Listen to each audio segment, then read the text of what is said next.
Alors le titre du message, c'est la crainte de Dieu. La crainte de Dieu. On reviendra dans Ecclésiaste chapitre 12 à la fin du message, en conclusion. Donc je vous ai donné Psaume chapitre 2, verset 11, je vais le relire. La Bible dit « Servez le Seigneur avec crainte et réjouissez-vous en tremblant ». Donc aujourd'hui, on va parler de la crainte de Dieu, donc du sujet de la crainte de Dieu. C'est la continuité des messages que j'avais commencé sur l'affliction, le fait de trembler à la voix de Dieu, les consolations de Dieu. Et semaine dernière, on avait fait « N'ayez pas peur ».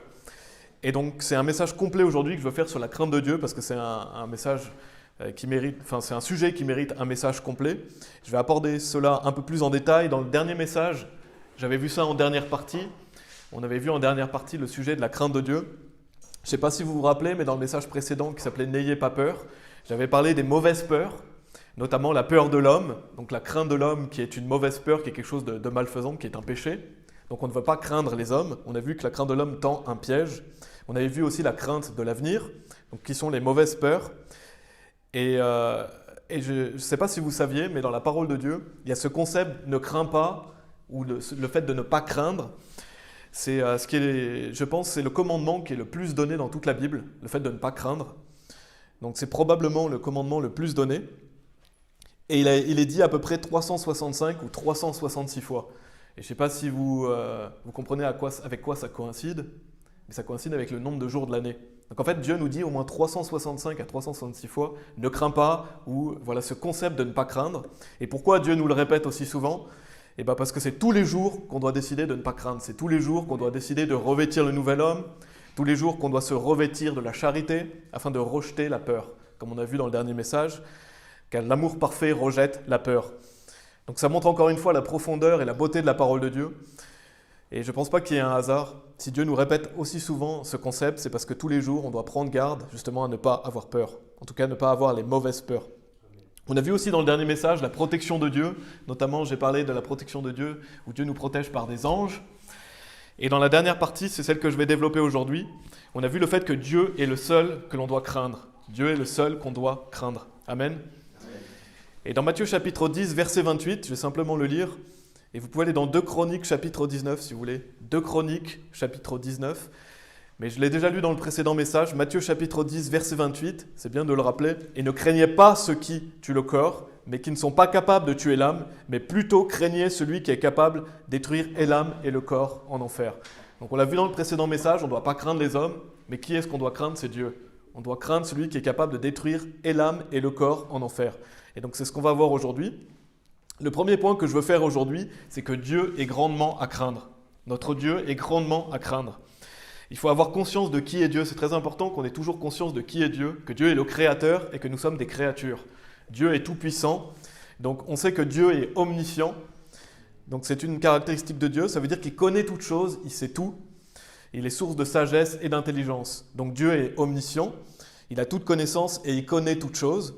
Dieu est omnipotent, ce qui veut dire qu'il a tout pouvoir et que sa puissance est sans limite. Dieu est omniprésent, ce qui veut dire qu'il est présent partout. Et donc ça aide, quand on sait que Dieu est omniscient, omnipotent, omniprésent, ça aide à avoir une propre vue de qui est Dieu. Parce qu'il faut vraiment toujours réaliser qui est Dieu et qui nous sommes. Et donc il faut avoir une juste perception de qui est Dieu, et ça permet de comprendre la crainte de Dieu. Donc il ne faut pas oublier que Dieu tient notre vie entre ses mains. Dieu a notre vie entre ses mains, Dieu a notre destinée entre ses mains. Et à lui est la gloire, la louange et l'honneur. Amen. Donc, une propre vue de Dieu permet de comprendre qu'on doit craindre Dieu. Et si vous êtes dans 2 Chroniques chapitre 19, on va lire des versets 4 à 7. Donc, mon premier point, c'est le fait que Dieu est grandement à craindre. Dieu est omniscient, omnipotent, omniprésent. 2 Chroniques chapitre 19, versets 4 à 7. Donc, ça parle de Jéhoshaphat, qui était un roi. Il est dit « Et Jéhoshaphat demeura à Jérusalem, et de nouveau, il sortit parmi le peuple, depuis Beersheba jusqu'au mont Éphraïm, et il ramena au Seigneur Dieu de leur père. » Donc c'est un roi qui a fait ce qui est juste et droit devant Dieu. C'était un roi qui était sauvé. Et il est dit « Et il établit des juges dans le pays, dans toutes les villes fortifiées de Juda, de ville en ville. Et il dit aux juges, notez ce qu'il est dit, « Prenez garde à ce que vous ferez, car ce n'est pas pour l'homme que vous jugerez, mais pour le Seigneur qui est avec vous en jugement. » C'est pourquoi maintenant que la crainte du Seigneur soit sur vous, prenez garde à ce que vous ferez, car il n'y a pas d'iniquité dans le Seigneur notre Dieu, ni de distinction de personne, ni d'acceptation de présent. Donc on voit que Jéhoshaphat dit au peuple, prenez garde à ce que vous ferez. Et notez qu'il le dit 2 fois, pour vraiment souligner l'importance qu'on doit prendre garde à ce qu'on fait. Et pourquoi on doit prendre garde à ce qu'on fait? Parce que Dieu voit tout ce que vous faites et Dieu sait tout ce que vous pensez, Dieu sait tout ce que vous dites. Donc il dit voilà au juge, prenez garde à ce que vous ferez, parce que ce n'est pas pour les hommes que vous faites ça, mais c'est pour Dieu. Et donc c'est la notion du fait que l'on doit craindre Dieu. Il nous dit, c'est pourquoi maintenant que la crainte du Seigneur soit sur vous. Donc craindre Dieu, c'est très important, ça vous permet de prendre conscience que vous devez prendre garde à ce que vous faites, à ce que vous dites, à ce que vous pensez, parce que Dieu sait tout ça. En fait, rien n'est caché à Dieu. Dans Proverbes chapitre 15, verset 3, la Bible dit « Les yeux du Seigneur sont en tout lieu, observant les malveillants et les bons. » Donc il n'y a pas un endroit où vous pouvez vous cacher de Dieu. Il n'y a pas un endroit où vous pouvez vous dire « Ah, Dieu ne voit pas ce que je fais, Dieu ne voit pas ce que je pense. » Non, Dieu sait tout. Et qu'est-ce que ça doit amener dans notre vie? La crainte de Dieu. La Bible dit « Il n'y a pas d'iniquité dans le Seigneur notre Dieu. » Dieu est sans péché. On ne peut pas tromper Dieu, on ne peut pas mentir à Dieu. Dieu voit tout. Et il est dit ni de distinction de personne, ni d'acceptation de présent. Donc en fait, vous ne pouvez pas tricher avec Dieu. Vous ne pouvez pas lui dire « Qu'est-ce que tu fais, Dieu ?» Non, vous ne pouvez pas lui dire « Que fais-tu » Dieu est tout-puissant. Donc ça veut dire quoi? Ça veut dire que Dieu, il est grandement à craindre. Et Dieu ne fait pas de distinction de personne, c'est-à-dire qui qu'on soit, il ne va pas nous laisser un laisser-passer. Il ne va pas se dire « Ah, pour cette personne, je vais lui laisser un laisser-passer. » Non, il n'y a pas de distinction de personne avec Dieu. Donc Dieu ne va pas aussi accepter des présents. Vous ne pouvez pas acheter Dieu. Vous ne pouvez pas tricher avec Dieu. Vous ne pouvez pas vous dire « Ah, je vais lui offrir ce présent pour qu'il corrompe le jugement. » Non, on ne peut pas corrompre Dieu. On ne peut pas l'acheter, on ne peut pas tricher avec Dieu. Donc il y a une conséquence à ce que vous faites. Il y a une conséquence à tout ce qu'on fait. On ne peut pas soudoyer Dieu ni le manipuler. Donc c'est très important parce que ça montre que Dieu est grandement à craindre. Vous pouvez aller dans Job chapitre 13. Job chapitre 13. Donc il n'y a pas d'iniquité dans le Seigneur notre Dieu, ni de distinction de personne, ni d'acceptation de présence. C'est pour ça que la crainte du Seigneur doit être sur nous. Job chapitre 13, on va rester un peu dans Job si vous voulez bien, on va voir plusieurs passages. Job chapitre 13, versets 9 à 11, la Bible dit « Sera-t-il bon s'il vous sonde ?» donc en parlant de Dieu, « ou comme on se moque l'un l'autre, moquerez-vous aussi de lui? Certainement il vous reprendra si secrètement vous faites acceptation de personne. Son excellence ne vous fera-t-elle pas peur et sa terreur ne tomberait-elle pas sur vous ?» Donc son excellence, c'est le fait de réaliser qui est Dieu. Comme on a dit, Dieu est le créateur, Dieu est omnipotent, omniprésent, omniscient, il a créé toutes choses. Et donc, son excellence ne vous fera-t-elle pas peur? Donc, il pose cette question, voilà, quand vous réalisez qui est Dieu, est-ce que ça ne vous fait pas peur? Ça devrait nous faire peur en fait, parce que Dieu est tout-puissant, parce que Dieu est à craindre. Et Dieu est le créateur, nous sommes des créatures. Et donc, on peut voir que la Bible n'enseigne pas seulement que la crainte de Dieu, c'est pas seulement ça, la crainte de Dieu, c'est pas seulement une révérence ou simplement respecter Dieu. Non, c'est pas seulement ça, la crainte de Dieu. La crainte de Dieu, on le voit, c'est quelque chose qui doit nous faire peur. La Bible dit « Et sa terreur ne tombera-t-elle pas sur vous ?» Parce que Dieu est terrifiant.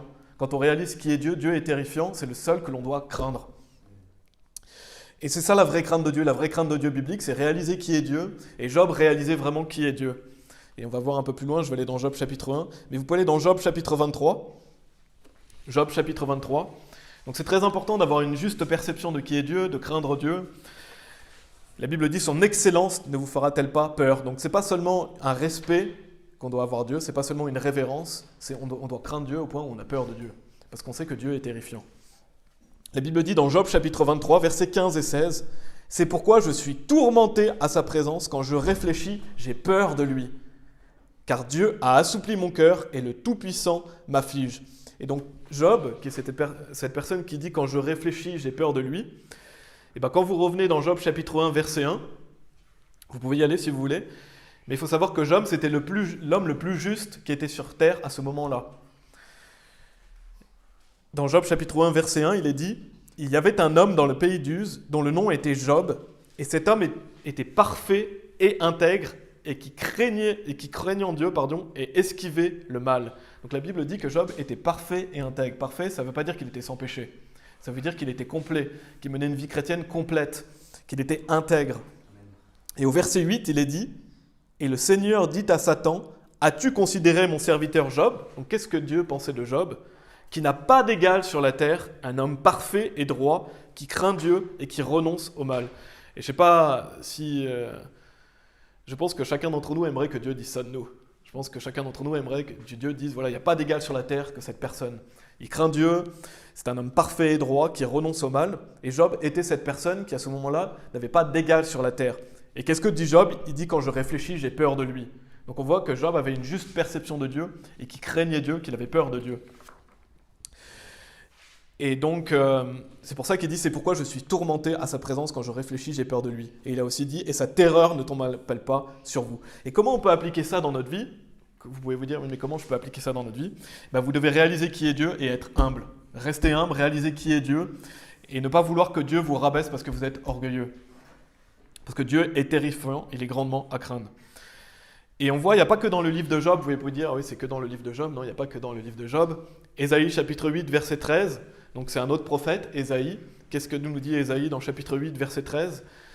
Il dit « Sanctifiez le Seigneur des armées lui-même, et que lui soit votre crainte, et que lui soit votre épouvante. » Donc on voit que la crainte de Dieu, c'est le fait que on réalise que Dieu est terrible, et il est terrifiant et redoutable. Donc on ne se moque pas de Dieu.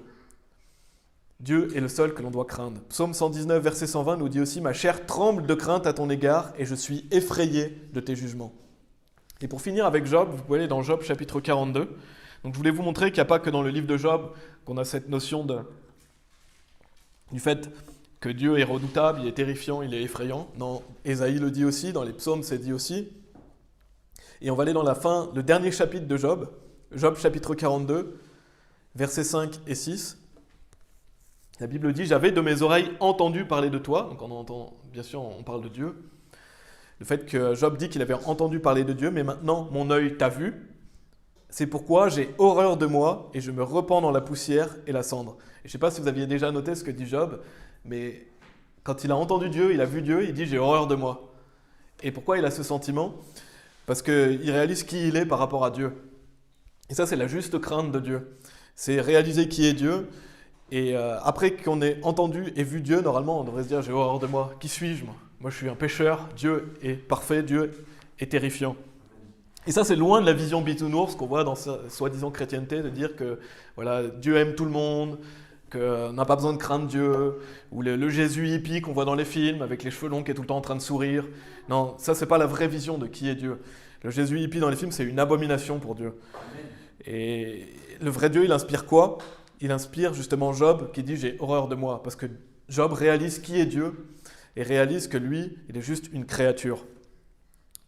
Et dans Apocalypse chapitre 1, verset 17, si vous voulez aller dans Apocalypse chapitre 1, verset 17, pour finir ce premier point, on va voir quand Jean voit Jésus dans son corps de gloire, qu'est-ce qui va arriver avec Jean? Je pense que vous savez déjà, mais la Bible dit dans Apocalypse chapitre 1, verset 17, « Et quand je le vis, donc en parlant de voir Jésus-Christ, je tombai à ses pieds comme mort, et il posa sa main droite sur moi, me disant, et notez ce qu'il est dit encore, « N'aie pas peur. Je suis le premier et le dernier. » Donc ça, c'est loin de la vision du monde que beaucoup de gens décrivent de Dieu. Parce que Jean, quand il voit Jésus glorifié, il tombe comme mort. Et donc ça, c'est la juste perception de qui est Dieu et de comment on doit craindre Dieu. Ça, c'est le Dieu de la Bible. Et on ne se moque pas de Dieu. Et donc maintenant qu'on a vu que Dieu est grandement à craindre, que nous devons avoir une juste crainte de Dieu, une crainte biblique, on va voir justement comment se traduit le fait que quand on pêche contre Dieu, qu'est-ce que ça va amener dans notre vie? Et je pense que vous savez déjà, mais quand on pêche contre Dieu, Dieu va nous châtier. Et donc ça doit aussi nous inspirer la crainte. On n'a pas envie d'être châtié, on n'a pas envie d'être repris par Dieu. Et donc le fait d'être châtié, c'est ma deuxième partie. Et vous pouvez aller dans Psaume chapitre 103 si vous voulez. Donc là on a vu que Dieu est grandement à craindre, quand on réalise qui est Dieu, quand on voit à travers le livre de Job, quand on voit... En fait, comment on réalise que Dieu est grandement à craindre? À travers les écrits, à travers la Bible. On voit comment les prophètes parlaient de Dieu, on voit comment Jean, quand il a vu Jésus-Christ dans son corps glorifié, qui est tombé comme mort. Et là, je veux parler vraiment du châtiment de Dieu. Et pour introduire ce point, je vais donner deux notions qui sont importantes pour introduire ce point du châtiment de Dieu. C'est que ce n'est pas parce que vous vivez des choses difficiles dans votre vie que c'est forcément un châtiment de Dieu. Des fois, vous pouvez vous dire « mais pourquoi il m'arrive tout ça? J'ai pas vraiment de péché évident contre Dieu. » Bien sûr, on n'est pas sans péché, on n'est pas parfait, mais on doit faire de notre meilleur. Et donc, c'est pas parce qu'il vous arrive des choses difficiles dans votre vie que vous êtes forcément châtié par Dieu. On le voit avec Job. Job, c'est le meilleur exemple. La Bible dit que justement, il était parfait et intègre. Et donc, c'est pas parce que vous vivez des choses difficiles que c'est un châtiment de Dieu. Comment savoir si c'est un châtiment de Dieu ou si c'est simplement parce que vous traversez une épreuve, que Dieu veut vous apprendre quelque chose, que vous avez des persécutions, des tribulations? Comment savoir si c'est un châtiment de Dieu ou si c'est simplement que vous traversez des épreuves? C'est faire une introspection et vous demander, voilà, est-ce que j'ai des péchés contre Dieu? Introspectez-vous, demandez-vous honnêtement, est-ce que je pêche contre Dieu? Est-ce que le chemin que je prends plaît à Dieu, lui est agréable? Et ça vous permet de savoir, est-ce que c'est un châtiment ou est-ce que c'est simplement parce que vous traversez une épreuve? Parce que c'est pas parce que vous traversez quelque chose de difficile que vous êtes châtié par Dieu. Donc c'est important de le souligner. Et un autre point que je veux souligner, et si vous êtes dans Psaume chapitre 103, on va lire des versets 8 à 11. Donc c'est un deuxième point d'introduction sur le châtiment de Dieu. Il est dit au verset 8, « Le Seigneur est miséricordieux et fait grâce, lent à la colère et abondant en miséricorde. Il ne grondera pas toujours, il ne gardera pas non plus sa colère pour toujours. Il n'a pas agi avec nous d'après nos péchés, ni ne nous a rétribués selon nos iniquités. Car comme le ciel est élevé au-dessus de la terre, aussi grande est sa miséricorde envers ceux qui le craignent. » Et un peu plus loin, versets 13 et 14, il est dit « Comme un père prend pitié de ses enfants, ainsi le Seigneur prend pitié de ceux qui le craignent. Car il connaît notre composition, il se souvient que nous sommes de la poussière. » Donc Dieu est comme cela, Dieu est miséricordieux, il fait grâce, il est lent à la colère, il est abondant en miséricorde. Donc bien sûr, tout ça, c'est à prendre en compte aussi. Quand on pêche contre Dieu, Dieu est lent à la colère, il fait grâce. La Bible dit, comme le ciel est élevé au-dessus de la terre, aussi grande est sa miséricorde envers ceux qui le craignent. Donc Dieu a pitié de nous, il sait de quoi nous sommes faits. Et donc ça, c'est à prendre en compte, bien sûr, toujours le fait que Dieu est patient, que Dieu nous aime, qu'il prend soin de nous. Mais Dieu est aussi juste et il châtie ses enfants, c'est ce qu'on va voir. Donc on ne se moque pas de Dieu tout en prenant en compte le fait que Dieu est patient et miséricordieux. Donc ça veut dire quoi? Attention au chemin que vous prenez. Et on va aller dans Hébreux chapitre 12 pour développer ce point du châtiment de Dieu. Donc je voulais introduire le sujet en disant que ce n'est pas parce que vous vivez des choses difficiles que c'est forcément un châtiment. Et le fait qu'il faut toujours bien sûr prendre en compte que Dieu est lent à la colère, qu'il est miséricordieux et qu'il fait grâce. Il se souvient de notre composition et il prend pitié de ceux qui le craignent. Donc dans Hébreux chapitre 12, on va lire des versets 6 à 11. Donc il nous parle du châtiment de Dieu sur ses enfants.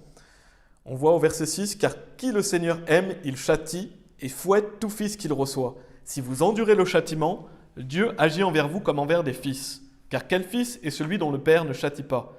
Mais si vous êtes sans châtiment, de quoi tous sont participants, alors vous êtes des bâtards et non des fils.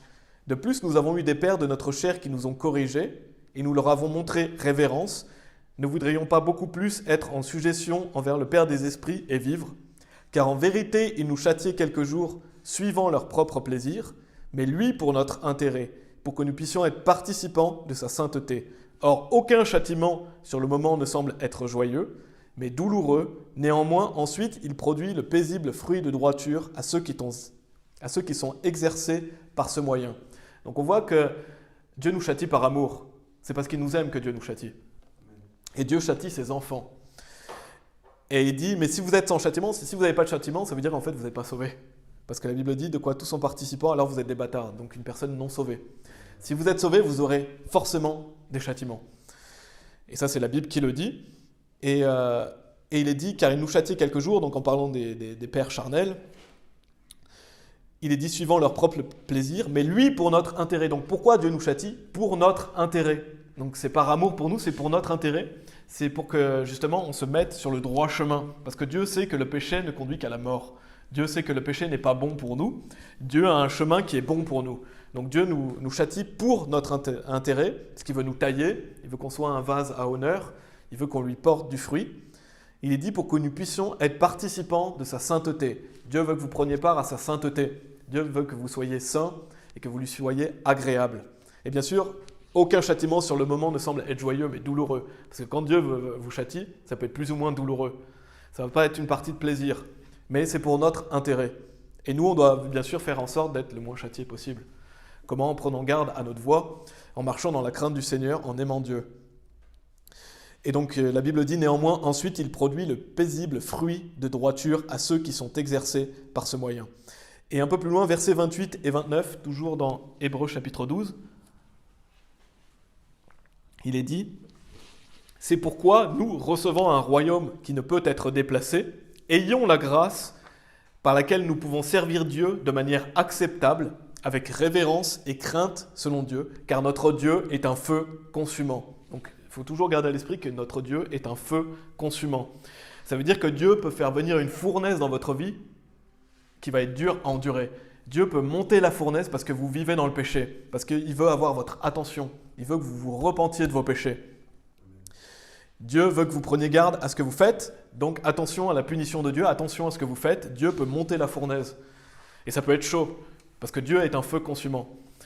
Et la bonne nouvelle, c'est que quand on est sauvé, on ne peut plus aller en enfer. Donc on ne peut plus être puni de nos péchés en enfer. Nos péchés ont été pardonnés. Par contre, Dieu peut faire venir le feu dans notre vie pour nous châtier et nous corriger. Parce que Dieu nous aime et c'est pour notre intérêt. Dieu peut nous corriger pendant notre vie. Parce que nous, on ne peut plus aller en enfer. Les conséquences de nos péchés ont été payées, mais on peut être corrigé pendant notre vie. Et donc on peut être plus ou moins sévèrement châtié dans cette vie. Et je ne sais pas pour vous, mais je n'ai pas envie de vivre une vie misérable et douloureuse jusqu'à ce que j'aille au paradis. Je ne sais pas si vous avez envie de vivre une vie misérable, une vie douloureuse pendant 10 ans, 20 ans, 30 ans, parce que vous commettez des péchés et Dieu vous châtie, vous reprend. C'est parce qu'on a envie de vivre cette vie misérable, cette vie mauvaise et douloureuse avant d'aller au paradis. Non, on veut vivre une vie saine, une vie pour le Seigneur, et en plus on en recevra une récompense. Et ça, c'est le Nouveau Testament. C'est Hébreux chapitre 12. Donc c'est pas l'Ancien Testament. Des gens disent oui, dans l'Ancien Testament, Dieu était un peu plus méchant aujourd'hui, un peu plus gentil. Non, c'est pas vrai. D'ailleurs, Dieu a encore plus d'exigences dans le Nouveau Testament. Et on va aller dans Hébreux chapitre 10. Hébreux chapitre 10. Donc là, dans ce deuxième point, je parle du châtiment de Dieu. Quand on pêche, Dieu va nous corriger, il va nous reprendre. Donc attention au châtiment de Dieu. On ne se moque pas de Dieu. Dans Hébreux chapitre 10, on va lire des versets 25 à 31. La Bible dit « N'abandonnons pas le rassemblement de nous-mêmes, comme en est la manière de quelques-uns, mais nous exhortons l'un l'autre, et ainsi d'autant plus comme vous voyez le jour approcher. Car si nous péchons volontairement, après que nous ayons reçu la connaissance de la vérité, il ne reste plus de sacrifice pour les péchés, mais une certaine attente effrayante du jugement et une indignation enflammée, qui dévorera les adversaires. Celui qui méprisait la loi de Moïse mourrait sans miséricorde par 2 ou 3 témoins.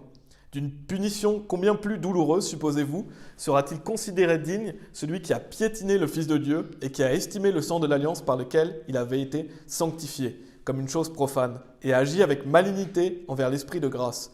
Car nous connaissons celui qui a dit « À moi appartient la vengeance, je rétribuerai, dit le Seigneur, et encore, le Seigneur jugera son peuple. C'est une chose effroyable que de tomber entre les mains du Dieu vivant. » Donc on voit dans ce passage que ça nous parle aussi encore du châtiment, parce qu'il est dit « Mais une certaine attente effrayante du jugement et une indignation enflammée qui dévorera les adversaires. » Donc on voit cette notion de châtiment.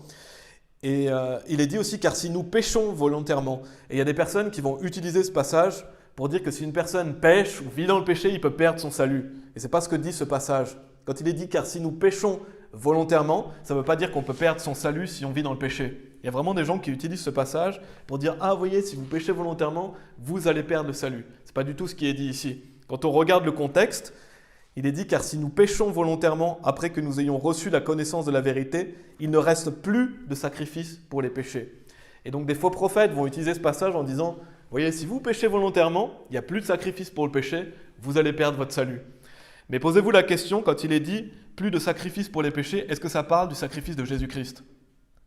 Et la réponse est non. On le voit au verset 4, ça ne parle pas du sacrifice de Jésus-Christ quand il est mort sur la croix pour nos péchés. Ça ne parle pas de ce sacrifice-là, ça parle des sacrifices animaliers, les animaux qui sacrifiaient dans l'Ancien Testament. Comment on peut en être sûr ? On le voit au verset 4, parce que ça fait partie d'un contexte. Souvent les faux prophètes, ils vont prendre des versets, les sortir de leur contexte, tordre les Écritures, et ils vont vous enseigner un salut par les œuvres en utilisant des versets comme ça qui sont un peu plus difficiles à comprendre. Mais pourtant, la Bible est claire, on le voit, le contexte, il faut toujours regarder le contexte. Au verset 4, il est dit « Car il n'est pas possible que le sang des taureaux et des chèvres ôte les péchés. » Donc quand il est dit « Il ne reste plus de sacrifices pour les péchés », ça parle des sacrifices qu'ils faisaient quotidiennement pour les péchés du peuple.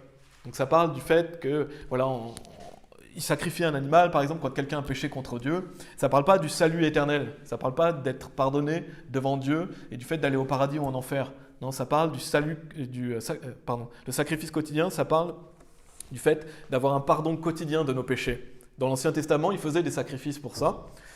Nous, aujourd'hui, on n'a plus cela. Qu'est-ce qu'on fait quand on pêche? On doit confesser nos péchés et les abandonner. C'est ce que la Bible enseigne. On confesse nos péchés, on les abandonne.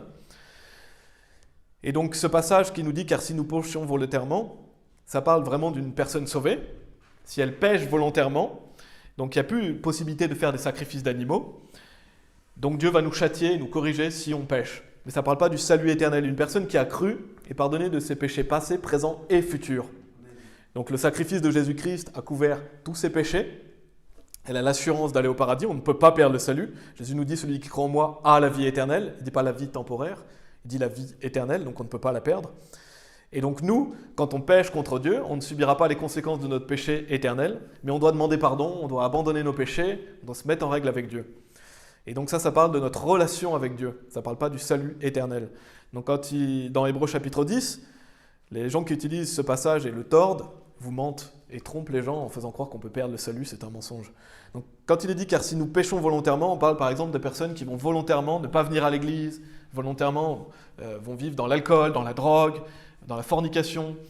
Et si ces gens-là, oui, vivent dans des péchés, alors attention, parce que la Bible dit « mais une certaine attente effrayante du jugement et une indignation enflammée qui dévorera les adversaires ». Dieu va corriger ces personnes, il va les châtier. La Bible dit, on va relire versets 30 et 31, « car nous connaissons celui qui a dit « à moi appartient la vengeance, je rétribuerai, dit le Seigneur, et encore le Seigneur jugera son peuple ». Donc Dieu va rétribuer. Et on voit bien que ça parle de personnes sauvées, il est dit « le Seigneur jugera son peuple ». Donc on voit bien que le Seigneur va juger ses enfants. Ou dans cette vie. Dans cette vie, vous serez jugés en fonction de vos œuvres, plus ou moins sévèrement en fonction de ce que vous faites. Et donc il faut s'attendre à être châtié si vous commettez des péchés. Verset 31, c'est une chose effroyable que de tomber entre les mains du Dieu vivant. Et ça, c'est une bonne raison de craindre Dieu, n'est-ce pas? Quand la Bible dit c'est une chose effroyable de tomber entre les mains du Dieu vivant, ça nous donne une bonne raison de craindre Dieu. On n'a pas envie de tomber entre les mains du Dieu vivant. On n'a pas envie que Dieu vienne et nous reprenne face à face. Je vais lire dans Ézéchiel chapitre 20. Je ne sais pas pour vous, mais je n'ai pas envie que Dieu s'occupe de moi face à face à cause d'un péché volontaire que je fais contre lui. Parce qu'on le voit dans Ézéchiel chapitre 20, verset 35. Je ne vais pas relire tout le passage, je vais simplement lire ce verset. Mais Dieu va punir le peuple qui faisait des choses malfaisantes. Et bien sûr, c'est dans un contexte particulier. Mais on peut reprendre cette idée pour un chrétien aussi. Parce que dans Ézéchiel chapitre 20, verset 35, il est dit, donc Dieu dit, « Et je vous amènerai dans le lieu inhabité des peuples, et là je contesterai avec vous face à face. » Donc, bien sûr, c'est un contexte, comme je l'ai dit, mais vous n'avez pas envie que Dieu il conteste avec vous face à face. Vous n'avez pas envie de vous retrouver dans un lieu où Dieu il va vous reprendre face à face. Parce que là, on voit cette notion de c'est une chose effroyable que de tomber entre les mains du Dieu vivant. On n'a pas envie que Dieu vienne et face à face, il nous reprenne. Non, ce n'est pas ce qu'on veut. Et vous pouvez aller dans Deutéronome chapitre 28, si vous voulez. Deutéronome chapitre 28. Donc c'est très important d'avoir une juste perception de Dieu, de craindre Dieu pour éviter justement bien des choses qui seront difficiles. Parce que si vous commettez des péchés, Dieu va vous corriger, vous châtier. C'est pas ce que je veux pour vous, c'est pas ce que je veux pour moi. Et Dieu est un feu consumant, on ne se moque pas de Dieu. Et on va aller lire dans Deutéronome chapitre 28. Je ne vais pas tout lire Deutéronome chapitre 28 parce que ce serait long sinon. Mais on va voir quel type de châtiment Dieu peut amener dans vos vies. Quel type de châtiment Dieu peut amener dans nos vies si justement on pêche. Et c'est des choses qui font pas rire, c'est des choses qu'on doit prendre très au sérieux. On le voit à partir du verset 15. On va lire jusqu'au verset 29. Je ne vais pas lire tout le passage. Verset 15 à verset 29, parce que ça va jusqu'au verset 68, je crois. Mais Dieu nous montre justement à quoi il faut s'attendre si on pêche contre lui. On voit, mais il arrivera si tu n'écoutes pas la voix du Seigneur ton Dieu, pour observer et faire tous ses commandements et ses statuts que je te commande aujourd'hui, que toutes ces malédictions viendront sur toi et t'atteindront. Maudit seras-tu dans la ville et maudit seras-tu au champ. Maudit sera ton panier et ta réserve. Maudit sera le fruit de ton corps et le fruit de ta terre, l'accroissement de tes vaches et de tes troupeaux, de tes moutons, pardon. Maudit seras-tu dans ton entrée et maudit seras-tu lorsque tu sors. Le Seigneur enverra sur toi la malédiction, vexation et réprobation dans tout ce à quoi tu mettras ta main, et que tu feras, jusqu'à ce que tu sois détruit et jusqu'à ce que tu périsses rapidement à cause de la malfaisance de tes comportements en ce que tu m'as abandonné. Le Seigneur fera que la pestilence s'attache à toi jusqu'à ce qu'elle t'ait consumé de dessus la terre où tu vas entrer pour la posséder. Le Seigneur te frappera de tuberculose et de fièvre et d'inflammation et de brûlures excessives et de l'épée, d'intenses sécheresses et de rouille, et elles te poursuivront jusqu'à ce que tu périsses. Donc on voit tout ça, c'est pas quelque chose qu'on doit prendre à la légère, c'est pas quelque chose de réjouissant. Mais Dieu nous donne ça justement pour qu'on le craigne. Et ton ciel qui est au-dessus de ta tête sera de cuivre, et la terre qui est sous toi sera de fer. Le Seigneur rendra la pluie de ta terre en poudre et poussière. Elles descendront sur toi du ciel jusqu'à ce que tu sois détruit. Le Seigneur fera que tu seras battu devant tes ennemis. Tu sortiras par un chemin contre eux, et tu t'enfuiras par 7 chemins devant eux, et tu seras chassé ça et là dans tous les royaumes de la terre. Et tes cadavres seront la nourriture de tous les volatiles dans l'air, et des bêtes de la terre, et aucun homme ne les effarouchera. Le Seigneur te frappera de l'ulcère d'Égypte, et d'hémorroïdes, et de gales, et de démangeaisons dont tu ne pourras guérir. Le Seigneur te frappera de folie, et ça je trouve que c'est vraiment une sévère punition. Imaginez-vous perdre votre esprit, mais c'est ce que Dieu peut faire. Il peut nous faire perdre l'esprit, il peut nous faire perdre la tête. Le Seigneur te frappera de folie, d'aveuglement et de défaillance du cœur. Et tu iras tâtonnant en plein midi comme l'aveugle tâtonne dans l'obscurité, et tu prospéreras pas dans tes chemins. Et tu ne seras qu'opprimé et pillé à toujours, et aucun homme ne te sauvera. Donc on voit ces sévères malédictions qui peuvent arriver sur vous, si vous vivez dans le péché, si vous abandonnez Dieu. Dieu peut faire venir tout ça dans votre vie. Et je vais m'arrêter là, mais vous pouvez lire jusqu'au verset 68. Donc jusqu'au verset 68, on voit toutes les punitions qui peuvent arriver dans nos vies. Et donc ça doit justement nous rappeler ce verset qu'on a lu. C'est une chose effroyable que de tomber entre les mains du Dieu vivant. Dieu ne rigole pas, on ne se moque pas de Dieu, comme je l'ai dit. Et j'espère que ça vous a suffi pour vous convaincre. On a lu jusqu'au verset 29. J'espère que je ne vais pas à lire jusqu'au verset 68. Et si vous voulez, vous pouvez les relire chez vous. Mais j'espère que ça vous a convaincu et que justement, on pourra augmenter dans la crainte du Seigneur, la crainte qui lui est due. Donc on doit craindre Dieu, on doit confesser nos péchés, on doit les abandonner. Et c'est important d'avoir un cœur humble qui accepte la correction. Quand on lit ça, normalement, on devrait se dire « Oula, oui, d'accord, je dois craindre Dieu, on a un cœur humble, on n'a pas besoin que Dieu fasse arriver ces choses-là pour réagir. On doit être réactif, accepter la correction. Parce que si vous êtes orgueilleux, si vous êtes d'un cœur orgueilleux qui n'acceptez pas la correction, Dieu va vous rabaisser. Dieu il va vous rabaisser parce que Dieu déteste l'orgueil. Donc on n'a pas envie d'être rabaissé. On a envie d'avoir ce cœur humble, d'accepter la correction. Parce que sinon Dieu va faire venir une fournaise plus forte dans votre vie pour avoir votre attention. Si vous êtes justement quelqu'un qui accepte facilement la correction, facilement la réprimande, qui tremble à la voix de Dieu, quelqu'un qui prête attention aux commandements de Dieu et qui les met en pratique, si vous êtes quelqu'un qui vous remettez en question et vous introspectez en vous disant voilà, est-ce que j'ai pas des péchés contre Dieu et j'essaie de m'améliorer, d'être plus saint pour le Seigneur. Si vous êtes quelqu'un qui est comme ça, Dieu n'aura peut-être pas à tourner la fournaise aussi forte dans votre vie pour avoir votre attention. C'est pour ça que c'est très important de prendre garde et de garder notre cœur avec toute diligence et de craindre Dieu, n'est-ce pas? Donc c'est vraiment important de s'introspecter et de s'améliorer en tant que chrétien. Parce que si vous vivez une vie chrétienne saine dans la crainte de Dieu, vous serez bénis. Et on va aller dans un troisième point, le troisième point que je veux faire aujourd'hui. Donc là, on a vu le châtiment de Dieu. Le troisième point que je veux faire aujourd'hui, c'est comment se traduit la crainte de Dieu dans notre vie. Quel fruit va produire la crainte de Dieu dans notre vie? Donc c'est un point important. C'est un point important que la crainte de Dieu. C'est une très bonne motivation dans notre vie. Ça doit nous motiver justement à faire ce qui est juste. Quand on craint Dieu, ça doit nous motiver à faire ce qui est juste. Ça doit nous motiver à garder les commandements de Dieu. Ça doit nous motiver à plaire à Dieu. Mais ce qui est encore mieux, c'est de grandir dans le Seigneur afin d'être motivé par amour de Dieu. Parce que c'est très bien de craindre Dieu, mais on doit être motivé par amour de Dieu. Et plus on grandit dans la vie chrétienne, plus on a envie d'aimer Dieu et de vouloir lui être agréable parce qu'on l'aime, pas seulement parce qu'on le craint. Mais bien sûr, même si vous marchez par amour de Dieu, il faut toujours garder la crainte de Dieu dans un coin de votre tête. La crainte de Dieu, elle doit toujours être là en fait. Même si vous marchez dans l'amour, vous devez toujours avoir cette crainte de Dieu. Pourquoi? Parce qu'on est dans un corps de chair. Tant qu'on est dans cette vie, la crainte de Dieu, elle est bonne pour nous. Elle doit toujours être quelque part, on doit toujours s'en rappeler, même si on marche par amour de Dieu. Parce que le seul moment où on sera libéré de ce corps, c'est quand on va mourir physiquement. Donc en attendant, la crainte de Dieu, elle nous est utile. Donc on doit toujours la garder dans un coin de notre tête. Même si vous marchez par amour de Dieu, on doit toujours avoir conscience de la crainte de Dieu. Quand on sera au paradis, on sera libéré de ce corps. Donc ce sera différent, bien sûr. Alors, comment se traduit la crainte de Dieu dans notre vie? Qu'est-ce qu'elle va produire, la crainte de Dieu dans notre vie? C'est ce qu'on va voir. Et aussi, vous pouvez vous demander, justement, à travers ces points, est-ce que je crains Dieu?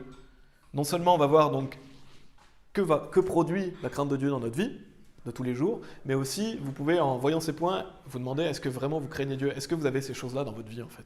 Est-ce que je crains vraiment Dieu? Ça vous aide à faire une introspection et à faire le point, justement, sur votre crainte de Dieu. Donc, on va voir le produit de la crainte de Dieu et quels sont les signes que vous craignez Dieu. Le premier point que je veux faire, vous pouvez aller dans Job, chapitre 28. Donc, on va voir 5 points. Comment se traduit la crainte de Dieu dans notre vie? Le premier point que je veux faire, c'est le fait d'avoir de la sagesse et de l'intelligence. Si vous craignez Dieu, vous allez être une personne sage et intelligente. Et donc, si vous craignez Dieu, vous êtes sur une bonne voie pour avoir de la sagesse et de l'intelligence. Et par la crainte de Dieu, cela va vous rendre sage et intelligent. On va lire Psaume 111, verset 10. Vous pouvez rester dans Job, chapitre 28. Je vais simplement lire Psaume 111, verset 10. La Bible dit « La crainte du Seigneur est le commencement de la sagesse ». Donc, si vous craignez Dieu, c'est le commencement de la sagesse. Donc, vous êtes sur une bonne voie pour avoir de la sagesse. Une bonne compréhension ont tous ceux qui pratiquent ses commandements, sa louange dure pour toujours. Et Job chapitre 28, verset 28, Job chapitre 28, verset 28 nous dit « Puis il dit à l'homme, voici la crainte du Seigneur et la sagesse, et se retirer du mal et l'intelligence. » Donc la crainte du Seigneur, c'est le commencement de la sagesse, mais c'est aussi la sagesse. Donc si vous voulez être sage, craignez le Seigneur. Et donc on voit se retirer du mal et l'intelligence. Et bien souvent, quand on craint Dieu, on se retire du mal. Donc, qu'est-ce que produit dans notre vie la crainte du Seigneur? De la sagesse et de l'intelligence. Et on pourra rajouter aussi du discernement. Ça, c'est le premier point. Le deuxième point, vous pouvez aller dans Proverbes chapitre 16. C'est se retirer du mal. Déjà, on l'a vu, se retirer du mal et l'intelligence. Mais que va produire la crainte de Dieu dans votre vie? Vous allez vous retirer du mal. Donc si vous craignez Dieu, vous n'allez pas vouloir vivre dans le péché. Vous allez vous retirer de ce qui est mauvais. Vous allez aussi éviter comment je pourrais dire? Vous allez éviter d'avoir des interactions avec des personnes malfaisantes parce que vous voulez vous retirer du mal. Donc quand vous craignez Dieu, vous prenez garde à qui vous côtoyez, vous prenez garde à ce que vous faites. La Bible dit se retirer du mal et l'intelligence. Et dans Proverbes chapitre 16, verset 6, il est dit « Par la miséricorde et la vérité, l'iniquité est purgée, et par la crainte du Seigneur, les hommes se retirent du mal. » Donc quand vous craignez Dieu, vous vous retirez du mal. Se retirer du mal, ça veut dire justement se retirer du péché, se retirer de ce qui est malfaisant, ou se retirer des personnes qui sont malfaisantes aussi. Et Proverbes chapitre 8, verset 13, « La crainte du Seigneur, c'est de haïr le mal. Je hais ou je haïs fierté et arrogance, et le chemin du mal et la bouche obstinée. » Donc non seulement la crainte de Dieu va produire le fait que vous vous retirez du mal, mais aussi le fait que vous allez haïr le mal. Et c'est ce qu'on doit faire, on doit détester le péché. Pas seulement se retirer du péché, mais le détester. Et si vous êtes quelqu'un qui vous dit « Moi j'aime un peu trop le péché », priez Dieu pour qu'il vous aide à détester le péché. C'est important de haïr le mal. En tant que chrétien, on doit détester ce qui est mal. Et ça va vous aider à vous détourner du mal. Donc ça, c'était le deuxième point. Si vous craignez Dieu, ça va produire en vous le fait que vous vous retirez du mal et que vous allez haïr le mal. Donc posez-vous la question, est-ce que vous vous retirez du mal? Est-ce que vous haïssez le mal? Si en faisant une introspection, vous ne dites pas assez, craignez plus Dieu. Et justement, ça va vous aider. Le troisième point que je veux faire, vous pouvez aller dans Éphésiens chapitre 6. Donc on avait vu dans une première partie que Dieu est grandement à craindre. Il faut avoir une vision juste de qui est Dieu, qu'il est omniscient, omniprésent, omnipotent. On voit à travers le livre de Job que Dieu doit être notre frayeur, qu'on doit avoir peur de Dieu, qu'on doit craindre Dieu. Dans un deuxième point, on a vu la punition et le châtiment de Dieu si on vit dans le péché. Et là, dans ce troisième point, je veux noter qu'est-ce que ça va produire la crainte de Dieu dans notre vie. Et c'est un bon moyen de s'introspecter à savoir est-ce que je crains Dieu. Le troisième point, c'est dans Éphésiens chapitre 6, c'est la soumission à l'autorité.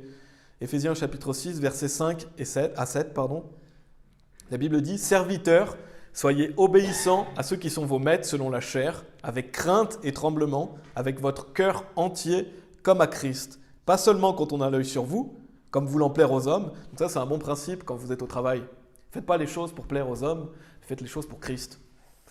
Et pas seulement quand on vous regarde, vous vous mettez à travailler bien parce qu'on vous regarde. Non, vous travaillez bien à chaque instant, à chaque fois que vous travaillez, comme à Christ. pas comme les serviteurs de Christ, mais comme les serviteurs de Christ, faisant la volonté de Dieu du fond du cœur, servant avec bienveillance comme au Seigneur et non aux hommes. Et donc on voit dans ce passage que le fait d'obéir à l'autorité, c'est en fait le fait d'obéir à Dieu. On doit obéir à l'autorité. Si vous obéissez à l'autorité, vous obéissez à Dieu. Dieu veut qu'on soit soumis à l'autorité. Par exemple, on peut prendre au travail l'exemple que si vous avez un responsable, vous devez être soumis à votre responsable. Si vous avez des enfants, vos enfants doivent vous être soumis. Si vous êtes un enfant, vous devez être soumis à vos parents.